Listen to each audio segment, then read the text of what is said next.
Welcome back to the channel, folks, and to another painting tutorial, the subject of which is a great looking piece for your collection.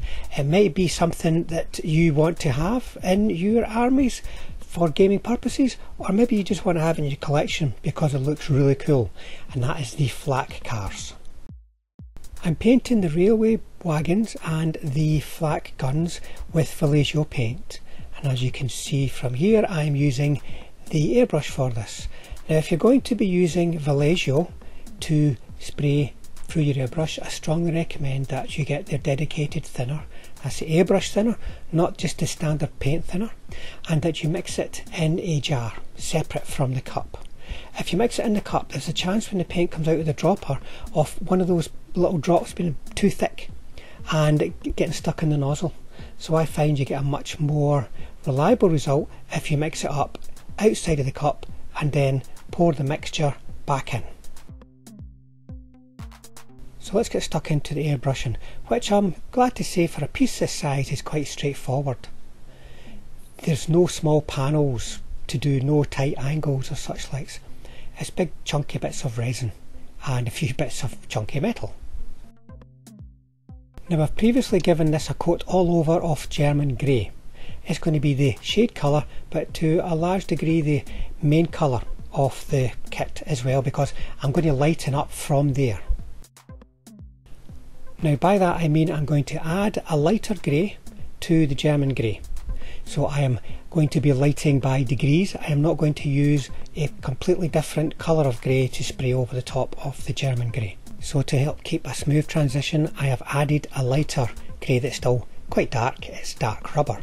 You could use dark grey too, and I've mixed that in to the German grey in a proportion that will give me a step up in lightness but not a jump up in lightness. Experience will tell you how much you need to add, folks. I'm not going to put down an exact ratio here. If you want to quickly get to the right ratio yourself, I suggest you just do a little bit of mixing outside of the airbrush, just using a brush, and line up the colours in little swatches along a piece of card or a piece of paper, and that'll give you an idea how much you should be adding in terms of the lighter dark grey.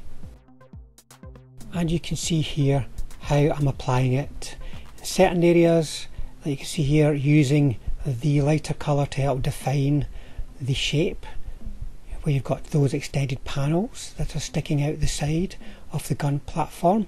And then in the ammo store you can see there how I've just lightened the flatter areas at the top of panels, the vertical panels, leaving shade in the bottom of panels, in the recesses and such likes, and therefore starting to build up a bit of shape and depth.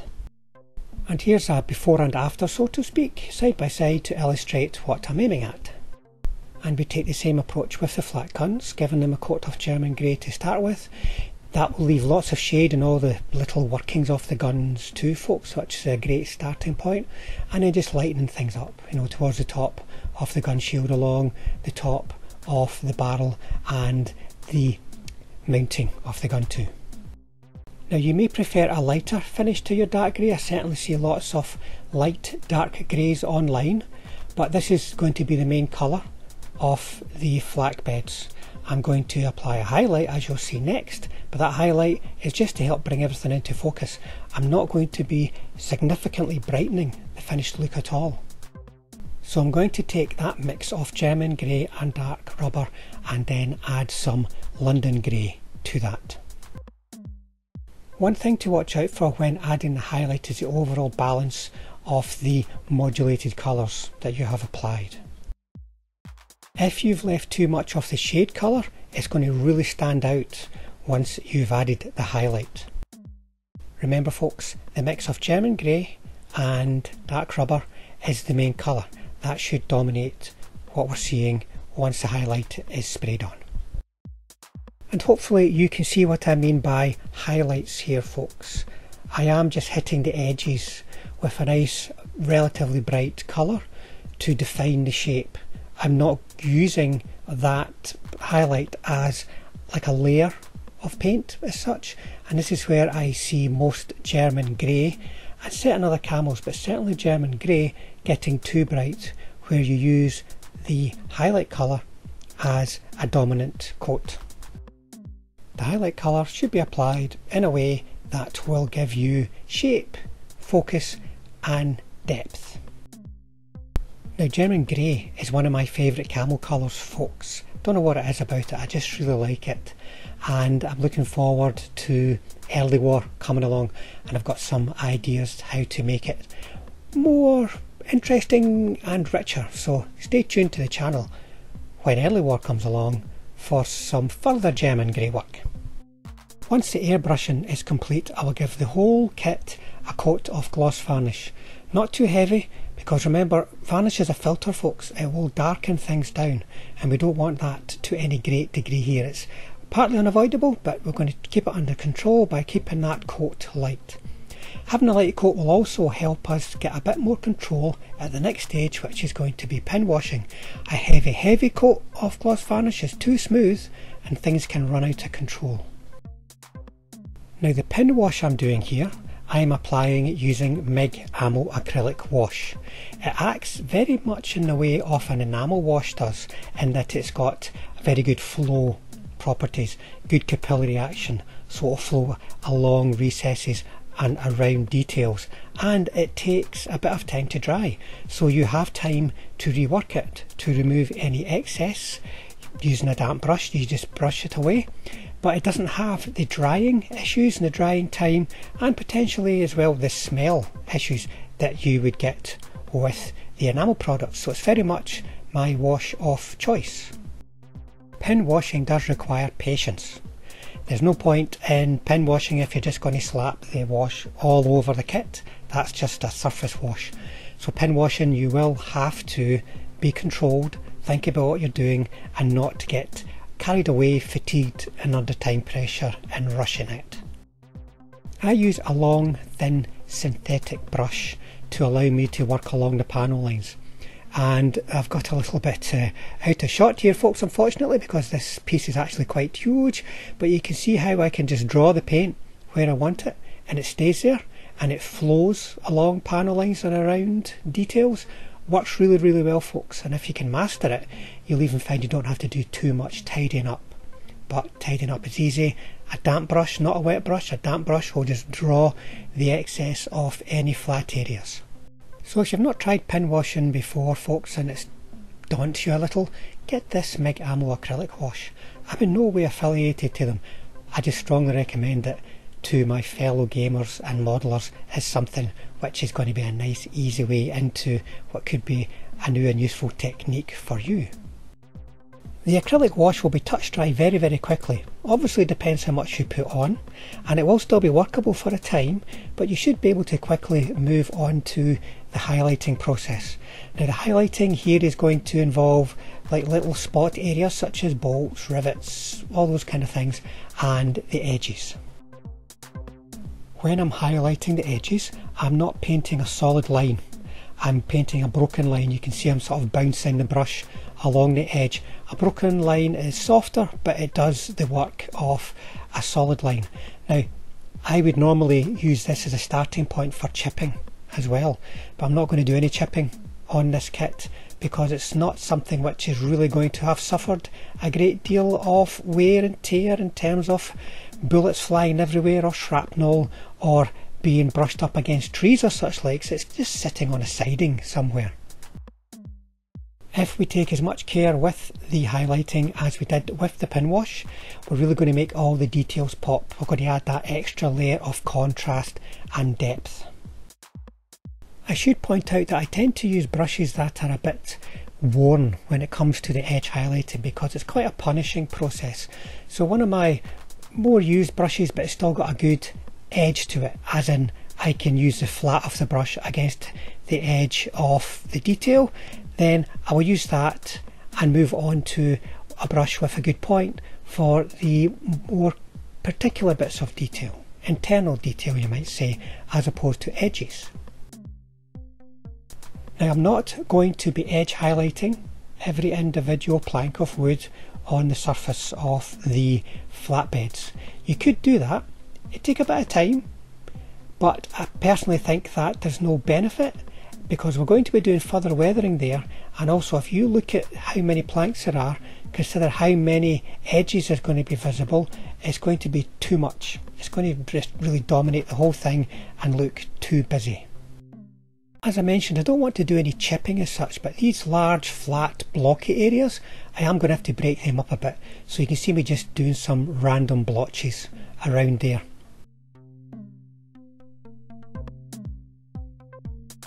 The only areas of detail that are on the flak beds themselves are the open sections of the shell bunkers. Now you can see I'm using some German camel black brown here to add a layer of shade to start the painting process. The exposed shells, I'm going to give them a coat of green ochre, and then across the top of the curve of the shell I'm going to paint a very thin line of deck tan as a highlight. For the 8-8 flak beds I'm going to build up through a layer of US field drab, then on to new wood with a final highlight of Iraqi sand. Once that's done, we can move on to some weathering. And now we're ready for some weathering, and I'm going to be using that same MIG acrylic wash for this, folks. Once again, you can use enamels for this, but as I said before, I prefer to work in acrylics. Now for light streaks, I will use their dust wash. For dark streaks, I will use their dark brown wash, and for something in the middle, I'll use their ochre wash. I apply little dots of the wash at the top of the panels and then draw it down. Now this is an acrylic wash, so we can use water to do this. Just a damp brush, folks, not a wet brush. If the brush is wet, it'll spill water out and the wash will just spread across the surface. That's not what we're after. We're after a soft line. I may change the size of brush I'm using to soften the line, and I'll work at that line until it is the right thickness and the right length. Now these lines, these streaks, are supposed to represent rain marks, so they have to flow in a gravity orientated way. So just make sure, in most cases it's basically up and down, just make sure the lines are going in the right direction and the same direction. There may be common areas, common features on a kit where you would expect rain marks to draw down from, but otherwise don't be too regular. Don't make it look like bars spaced equally across the width of the panel, and also don't make every line the same length. And don't do too many, don't get carried away. Weathering effects is something which can be quite involving, can draw you in as you work away and learn more about the process. It's very easy to add too much.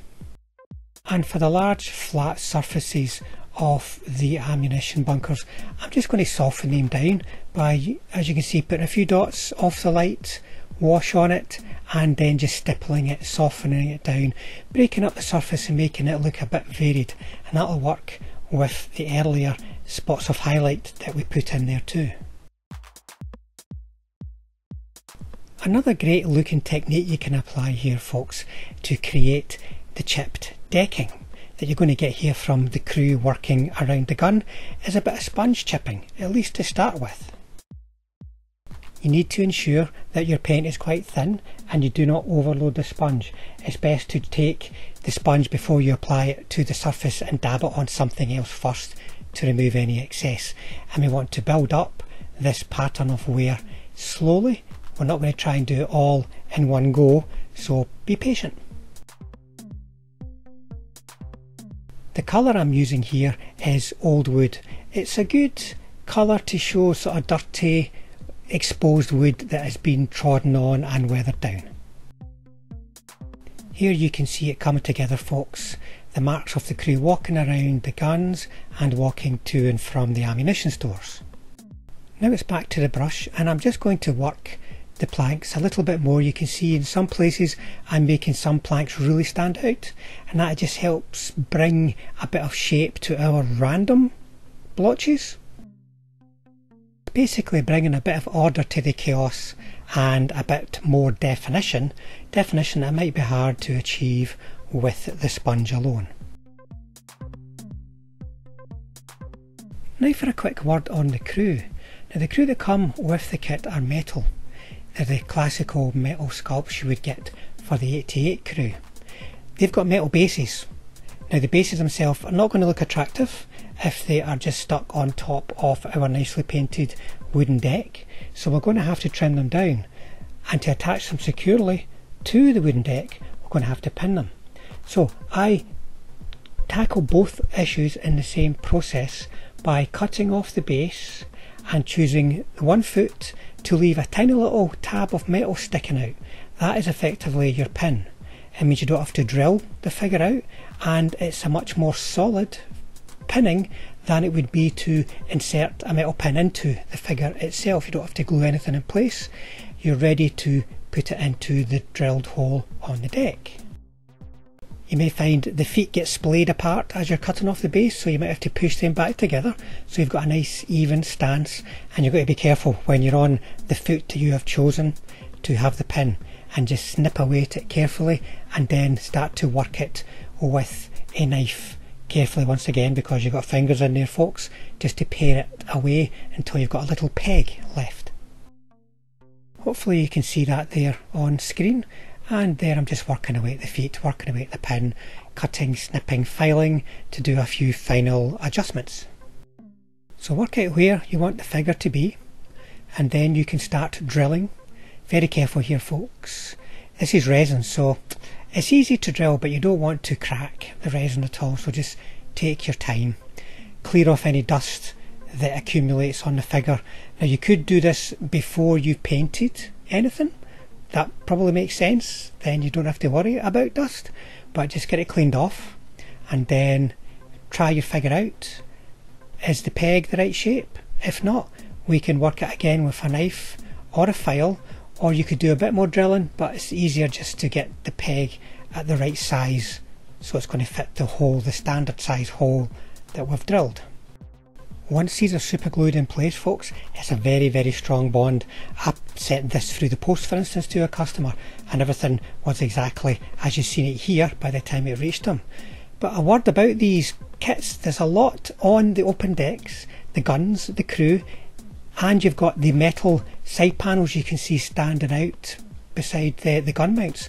These are all things that are easily damaged, so you have to handle them carefully. It's very easy to sweep your hand over the top, so just watch what you're doing with the finished products. And there you go folks, we're going to finish off with some still pictures so you can see what the completed kits look like. It's a great subject. It's something you may or may not wish to have in your Flames of War armies, but I recommend it as a great modelling and painting project for you for your Flames of War collection. So thanks for watching folks, thanks to all the subscribers out there and to you guys who drop into the channel from time to time to see what we're doing. And if you'd like to help out, you could hit the subscribe button, hit the like button, and if you hit the bell button, that means we'll definitely see you all on the next one.